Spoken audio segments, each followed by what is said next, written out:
অনেকেই ভাবছেন মশাহীন পৃথিবী অনেক সুন্দর হতো। বাস্তবে তা নয়, বরং মশা না থাকলে পৃথিবীর অনেক ক্ষতি হতো। হয়তো ভাবছেন কেন?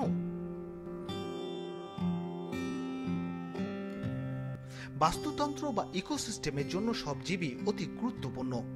এতে মশার ভূমিকাও কম নয়। পৃথিবীতে প্রায় ৩,৫০০ প্রজাতির মশা রয়েছে। তবে সব মশা মানুষ বা জীবজন্তুর রক্ত খায় না, জ্বালাতনও করে না। কিছু মশা সির্ফ গাছ বা ফুলের রস, ফুলের মধু খেয়ে জীবন ধারণ করে।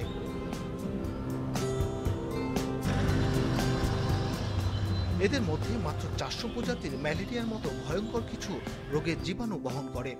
এরা মানুষ সহ অন্যান্য প্রাণী দেহে ছড়িয়ে দেয় জীবাণুগুলো।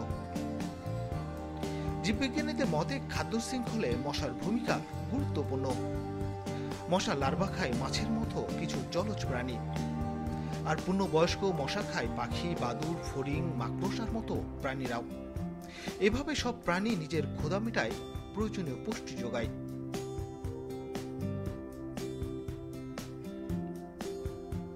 তাই মশা যদি না থাকতো তাহলে খাদ্য শৃঙ্খল ভেঙে পড়ত। তাতে অনেক প্রজাতির মাছ, পাখি, বাদুড় ও ব্যাঙ হয়তো পুষ্টিহীনতায় ভুগত, নয়তো তাদের অস্তিত্ব বিলীন হয়ে যেত। কাজেই পৃথিবীকে মশামুক্ত করা মোটেও বাস্তবসম্মত নয়। তাই বলে আপনার গায়ে পায়ে এই মুহূর্তে যে মশাটি বসে আরামে রক্ত খাচ্ছে, সেটাকে চড় মেরে ফেলতে মোটেও দ্বিধা করবেন না।